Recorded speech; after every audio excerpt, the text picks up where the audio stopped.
જેતપરનું ખેડૂત આંદોલન અટક્યું નથી, પરંતુ આગામી દિવસોમાં વધુ ઉગ્ર બનવાનું છે। આ શબ્દો મારા નથી, પરંતુ આ શબ્દો આમ આદમી પાર્ટીના નેતા પ્રવીણ રામના છે। શું સમગ્ર મામલો તેના વિશે વિગતે ચર્ચા કરીશું। નમસ્કાર, આપ જોઈ રહ્યા છો નિર્ભય ન્યૂઝ। હું છું આપની સાથે પ્રથમ મોદી।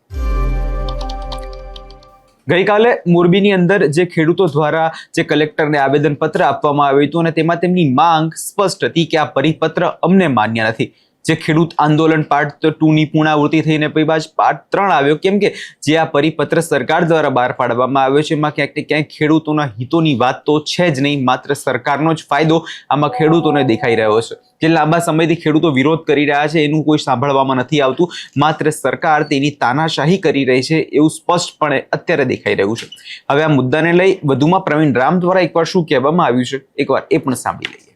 નમસ્કાર મિત્રો, જય જવાન જય કિસાન। સરકાર દ્વારા જે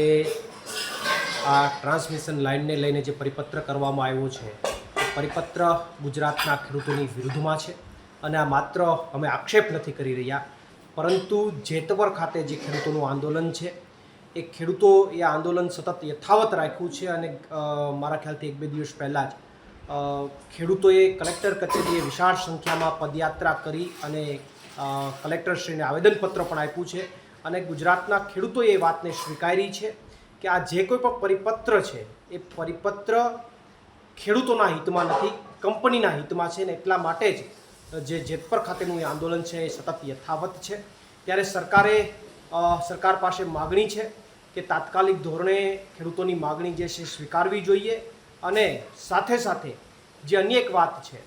કે જે કંઈ પણ ખેડૂતો અથવા ખેડૂત આગેવાન ત્યાં લડત લડી રહ્યા છે એમના ઉપર સરકાર રેડ કરી રહી છે, એમના બિઝનેસ ઉપર, એના ધંધા ઉપર ક્યાંક રેડ કરવાનું કામ જે આ સરકાર કરી રહી છે એ ક્યાંક ને ક્યાંક હિટલરશાહી શાસન તરફનું જે એંધાણ છે, આ સરકારનો જે હિટલરશાહી રવૈયો છે એ દેખાઈ રહ્યો છે। ત્યારે આ વાતને હું વખોડી કાઢું છું અને ગુજરાતના ખેડૂતોની જે માંગ છે એને નમસ્કાર મિત્રો, જય જવાન જય કિસાન। સરકાર દ્વારા જે આ ટ્રાન્સમિશન લાઇનને લઈને જે પરિપત્ર કરવામાં આવ્યો છે એ પરિપત્ર ગુજરાતના ખેડૂતોની વિરુદ્ધમાં છે અને આ માત્ર અમે આક્ષેપ નથી કરી રહ્યા, પરંતુ જેતવર ખાતે જે ખેડૂતોનું આંદોલન છે એ ખેડૂતો એ આંદોલન સતત યથાવત રાખ્યું છે અને મારા ખ્યાલથી 1-2 દિવસ પહેલાં જ ખેડૂતોએ કલેક્ટર કચેરીએ વિશાળ સંખ્યામાં પદયાત્રા કરી અને કલેક્ટરશ્રીને આવેદનપત્ર પણ આપ્યું છે અને ગુજરાતના ખેડૂતોએ એ વાતને સ્વીકારી છે કે આ જે કોઈ પણ પરિપત્ર છે એ પરિપત્ર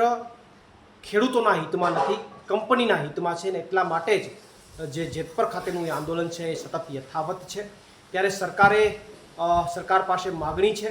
કે તાત્કાલિક ધોરણે ખેડૂતોની માગણી જે છે સ્વીકારવી જોઈએ અને સાથે સાથે જે અન્ય એક વાત છે કે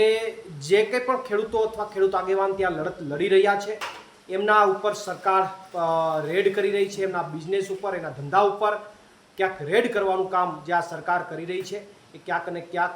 હિટલરશાહી શાસન